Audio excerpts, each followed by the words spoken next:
कभी नरबली से जुड़े हिमाचल के भूंडा महायज्ञ के भाग 4 में आपका स्वागत है। भूंडा महायज्ञ हिमाचल का महाकुंभ भी माना जाता है और भाग 1, भाग 2 और भाग 3 में मैं भूंडा महायज्ञ के पीछे की पौराणिक कथाएं, इतिहास और आस्थाओं का वर्णन कर चुकी हूँ और नरबलि के लिए किस जाति के लोगों को विशेष लोगों को चिन्हित किया जाता है, चुनाव किया जाता है, उसका भी मैं आपके साथ भाग 3 में वर्णन कर चुकी हूँ। अब भाग 4 में आज मैं आपसे इस रहस्य से पर्दा उठाने जा रही हूँ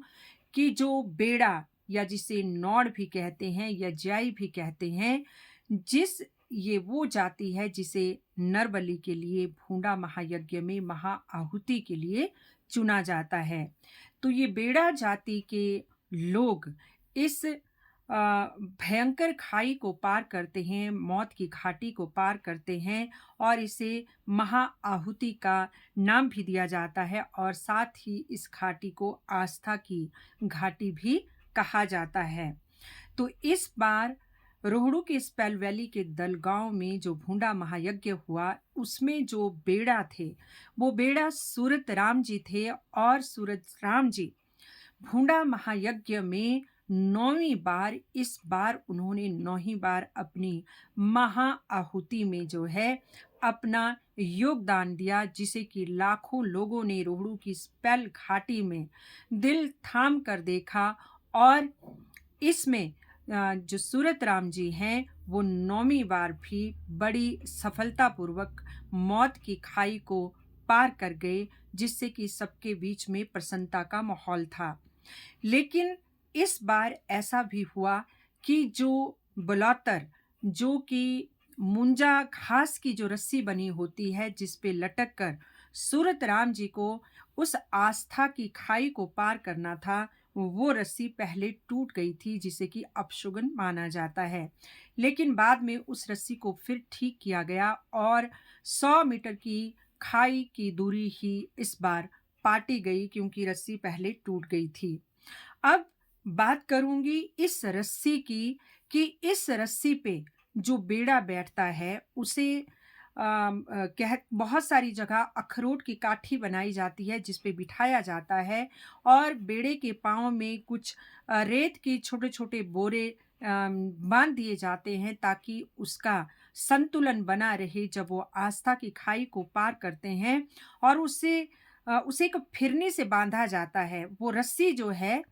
घाटी के बीच एक जो ऊंचा स्थान होता है, पहला खंबा वहां गाड़ा जाता है जहां पे वो रस्सी बांधी जाती है और उसे एक फिरनी के साथ बांधा जाता है और जो रस्सी निचली ओर जहां खंबे से बांधी जाती है, जहां बेड़ा को पहुंचना होता है, वो उसका दूसरा हिस्सा होता है। इस रस्सी को ब्लौतर कहा जाता है और जब पुजारी इशारा करता है तो फिरनी को काट दिया जाता है, जिससे कि तेजी से सरक कर बेड़ा उस रस्सी से मौत की खाई को पार करके पहुंचता है। तो पहले पुरातन समय में, बहुत पहले, जब बेड़ा उस नीचे बहुत गहरी खाई होती है उसको बिना किसी सुविधा के जब पार करता था, तो उसमें मौत की संभावना भी बहुत होती थी। अगर रस्सी टूट जाती, बेड़ा खाई में गिर जाता तो बेड़े की बलि चढ़ जाती, या फिर बेड़ा अपने आप ही असंतुलित होकर रस्सी से गिर जाता तो भी उसमें उसकी मृत्यु की संभावना थी, या फिर ऊंचाई से जब वो नीचे एकदम सरक के दूसरी ओर पहुंचता है, जोर से जब बजता है, तो उस समय भी उसकी मृत्यु की संभावना होती थी। लेकिन क्योंकि अब यहाँ तक कि पशु बलि निषेध कानून भी बन चुके हैं, तो नर बलि प्रथा तो प्रायः बंद ही हो चुकी है। तो सांकेतिक तौर पे अब भूंडा महायज्ञ में ये नर बलि की प्रथा की जाती है, पुलिस प्रशासन और सरकार की उपस्थिति में, जहाँ मौत की घाटी के ऊपर से, उस आस्था की खाई के ऊपर से बेड़ा रस्सी से सरकता है, उसके नीचे जो है एक बड़ी मजबूत नेट मजबूत जाल बिछाया जाता है कि अगर गलती से वो रस्सी टूट जाए या बेड़ा छूट जाए तो फिर वो सुरक्षित उस रस्सी पे गिर जाए और कोई उस नेट पे गिर जाए, ताकि कोई अनहोनी ना हो, कोई उसके साथ हादसा ना हो। तो जो बेड़ा जिसका चुनाव किया जाता है, वो इस रस्सी को बनाता है, और इस रस्सी को बनाने की जो जो प्रक्रिया है, वो भी बहुत ही महत्वपूर्ण है, बहुत दिलचस्प है। तो कहते हैं कि जब रस्सी की घास के लिए जंगल को जाया जाता है, एक खास प्रकार की घास होती है, जिसे मूंज घास कहा जाता है। उस मूंज घास को गाँव के कुछ लोगों के साथ बेड़ा, यानी कि जो इस बार सूरत राम जी थे, वो भी उनके साथ जाते हैं, उस मूंज घास की पूजा करते हैं, और एक निश्चित उसका पंचांग वगैरह देखकर उसका समय निकाला जाता है कि किस समय वो घास निकाली जाएगी। उस घास को निकाला जाता है, और जब घास निकालने के लिए बेड़ा जाता है तो वो अपने परिवार से अलग हो जाता है, ब्रह्मचर्य का पालन करता है, और दिन में केवल एक बार ही खाना खाता है, यहाँ तक कि मौन व्रत भी धारण करता है। तो सूरत राम जी ने ये भी बताया कि उन्होंने ये सारे नियम कड़ाई से उनके पालन किए, मौन व्रत धारण किया, परिवार से दूर रहे, और स्वच्छ रहे। रोज नहा धोकर मूंजा घास की पूजा करके वो उस रस्सी को बनाने की प्रक्रिया करते थे,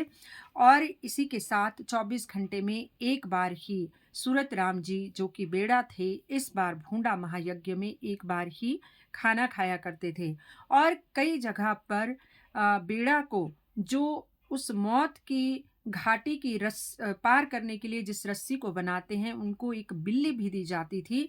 ताकि वो चूहों से उस रस्सी की रक्षा कर सके, ताकि बिल्ली चूहों को मार दे और चूहे कहीं उस रस्सी को कुतर ना दें, और जब उसे बांधे तो कमजोर रस्सी कहीं टूट ना जाए। तो ये रस्सी सूरज राम जी ने ही अपने शब्दों में ये बताया था कि ये जो मूंज घास है, वो कहते हैं उस मूंज घास के पीछे एक बड़ी ही सीता मैया से जुड़ी एक मान्यता है कि जब सीता मैया भूमि में समाई थी तो श्री रामचंद्र जी उन्हें रोक नहीं पाए थे। वो उनको रोकने के लिए दौड़े तो दौड़े थे, लेकिन सीता समा चुकी थी, उनके बाल ही बाहर रहे थे। तो कुछ बाल श्री रामचंद्र जी के हाथ में आए थे, और वो कहते हैं कि वो बाल यहाँ वहाँ जहाँ गिरे, उड़ के जहाँ पहुँचे, उसी से ये मूंज घास निकली है। इसलिए मूंज घास को वो सीता मैया के केशों की संज्ञा दे रहे थे कि उसके पीछे इसकी ये कहानी है कि मूंज घास कोई और नहीं बल्कि सीता मैया के केश हैं, जो श्री रामचंद्र जी के पास सिर्फ वही रह गए थे जब सीता मैया धरती में बहुत दुखी होकर समा गई थी। तो अब ये रस्सी जब बन जाती है, उस रस्सी को बेड़ा इसलिए भी बनाता है क्योंकि बेड़े को ही उस रस्सी पे चलकर उस आस्था की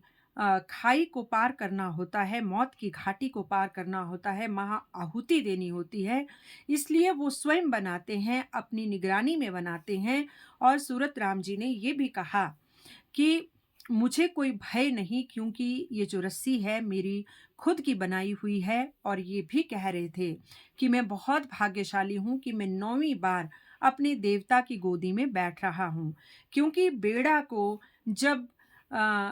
इस प्रथा के लिए, इस रस्म के लिए ले जाया जाता है, मौत की घाटी पार करने के लिए ले जाया जाता है, तो मंदिर से जब निकलते हैं तो मंदिर के देवता के जो रथ है उनकी गोदी में बैठकर उनको लाया जाता है, ढोल नगाड़े बनाए बजाए जाते हैं, उनकी पूजा अर्चना की जाती है, और विधिवत लाखों लोग बेड़े के पीछे चलते हैं। फिर उन्हें मंदिर में ले जाया जाता है। उधर बलौतर जो रस्सी है उसको कुछ दिन के लिए शुद्ध जल में, निर्मल जल में रखा जाता है, और ताकि वो और मजबूत हो जल में, क्योंकि घास को जल में जितना रखा जाता है वो और उतनी ज़्यादा मजबूत होती है मूंज घास।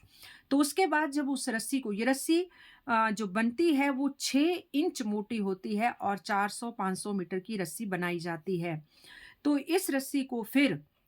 जब जल में रखा जाता है काफ़ी दिनों तक, जब जल से निकाला जाता है और ऊंची घाटी पे इसे बांधने के लिए ले जाया जाता है, तो उससे पहले इसकी विधिवत पूजा की जाती है और बहुत सारे लोग इस रस्सी को उठा के ले जाते हैं, क्योंकि उसके बाद इस रस्सी का भूमि से जो है भूमि को टच करना, उसको छूना वर्जित होता है। तो उस मूंज रस्सी को ले जाने के लिए बहुत सारे लोग उद्यत होते हैं, क्योंकि मान्यता है कि इस मूंज रस्सी को अपने कांधे पे उठा के ले जाने से बहुत ही पुण्य मिलता है। अब जब ये मूंज रस्सी एक ऊंचे खंबे पर एक घाटी के एक छोर पे बांधी जाती है, तो उस समय बेड़ा सफेद वस्त्र पहनता है और सफेद वस्त्र उसके कफन का प्रतीक होते हैं, और वो अपनी कमर में एक काला पट्टा भी बांधता है। उसके हाथ में कुछ रुपए होते हैं, डॉलर्स होते हैं, और उसके मुंह में पंचरत्न रखा जाता है, क्योंकि सनातन धर्म में कहते हैं कि जो व्यक्ति मर रहा हो, मृत्यु के नज़दीक हो, तो उसके मुंह में पंचरत्न डाल दिया जाए, तो वो वैतरणी नदी को बड़े आराम से पार करता है और उसे मोक्ष की प्राप्ति मिलती है।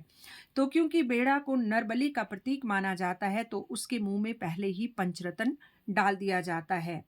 और जो मौत की घाटी की दूसरी ओर जो दूसरा खंबा होता है, जहां रस्सी का दूसरा छोर बांधा जाता है, वहां पर बेड़े की पत्नी विधवा के रूप में बैठी होती है और वहां पे बहुत ही करुणामयी धुनें बजाई जा रही होती हैं, जैसे कि किसी की मृत्यु हुई हो। और जब बेड़ा उधर ऊंची खंबे से लगी हुई रस्सी पे वो लटकता है, बहुत सारे लोग उसको वहां लटकाते हैं, और जैसे ही फिरनी को काटा जाता है पंडित के आदेश पे, शुभ मुहूर्त पे, वैसे ही बेड़ा उस पे सरक जाता है। और वो मौत की दूसरी घाटी में नीचे जब पहुंचता है, तो वहां पर पहले ही रस्सी के साथ बहुत सारे कपड़े लपेटे होते हैं, ताकि बेड़ा एकदम जब सरक के वहां पहुंचे तो उसे लगे ना, और उसको उसकी कहीं मौत ना हो जाए, उसका बचाव हो। और नीचे पुलिस और प्रशासन मौत की घाटी के ऊपर और उस बुलौतर रस्सी के नीचे एक बहुत मजबूत जाल जो है, नेट जो है, बिछाए खड़े होते हैं, ताकि कहीं गलती से बेड़ा नीचे छूट जाए तो वो उस नेट पे गिरे और कोई अनहोनी ना हो जाए। तो इस बार भी सूरत राम जी ने मौत की घाटी, वो आस्था की घाटी, यानी कि महाआहुति दी, और वो बड़े सफलतापूर्वक मौत की घाटी के नीचे उतर गए, सुरक्षित उतर गए, और लोग बहुत प्रसन्न हुए। और इसे पूरे विश्व के लिए अच्छा माना जाता है। मान्यता है कि ये शुभ संकेत होते हैं आने वाले समय के लिए। और जैसे ही बेड़ा नीचे पहुंचता है, सूरत राम जी मान लो जैसे ही नीचे पहुंचे, तो बेड़े की पत्नी जो विधवा रूप में होती है, उसे एकदम दुल्हन की तरह श्रृंगार करवाया जाता है, और फिर जो करुणामयी धुनें हैं, वो जो है संगीतमयी धुनों में बदल जाती है, पवित्र धुनों में बदल जाती है। नगाड़े बजते हैं, ढोल नगाड़े शहनाइयाँ बजती हैं,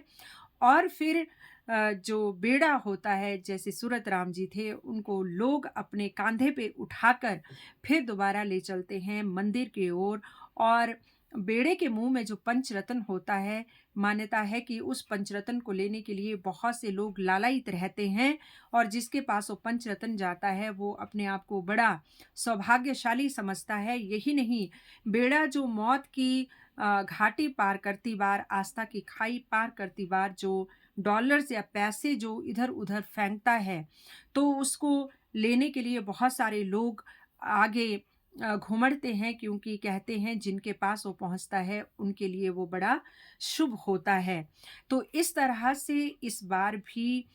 शिमला जिले के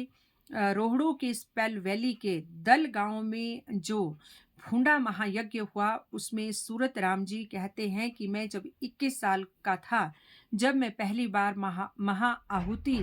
के लिए चुना गया था, और भिन्न भिन्न जगहों पे हुए हिमाचल के भूंडा महायज्ञों में, इससे पहले वो 8 बार महाआहुति दे चुके हैं, सुरक्षित मौत की घाटी से पार जा चुके हैं। और ये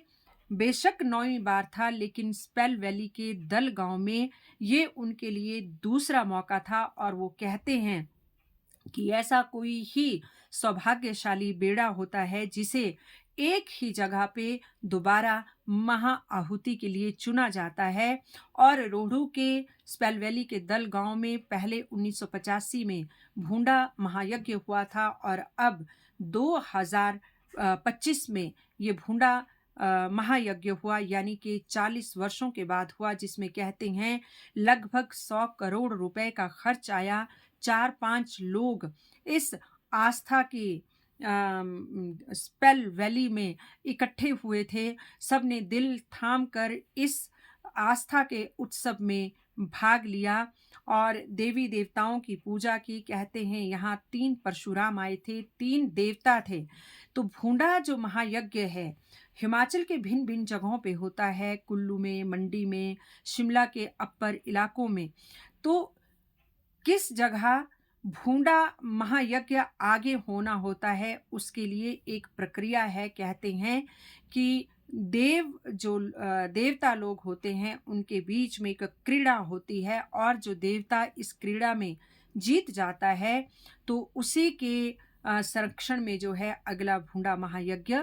किया जाता है। भूंडा महायज्ञ में लोग अपना अंशदान तो देते ही हैं, हिमाचल कला और संस्कृति विभाग का भी अंशदान रहता है सरकार की ओर से, और बहुत सारे लोग इसमें अंशदान देकर अपने आप को भाग्यशाली समझते हैं। तो इस तरह से हिमाचल का जो ये भूंडा महायज्ञ है अपने आप में एक अलौकिक संस्कृति का अनूठा उदाहरण है, जो कि विरला ही कहीं देखने को मिलता है। और इससे ये भी सिद्ध होता है कि भले ही हम कितने भी विकसित हो जाएं, भले ही हम विज्ञान की कितने भी पाठ पढ़ लें, भले ही हम चंद्रमा पहुंच जाएं, हम बृहस्पति पहुंच जाएं, अंतरिक्ष पहुंच जाएं, लेकिन जो आस्था है उस आस्था की अपनी ही शक्ति होती है, अपना ही विश्वास होता है। और ये लोक धारणाएं हैं, लोक मान्यताएं हैं,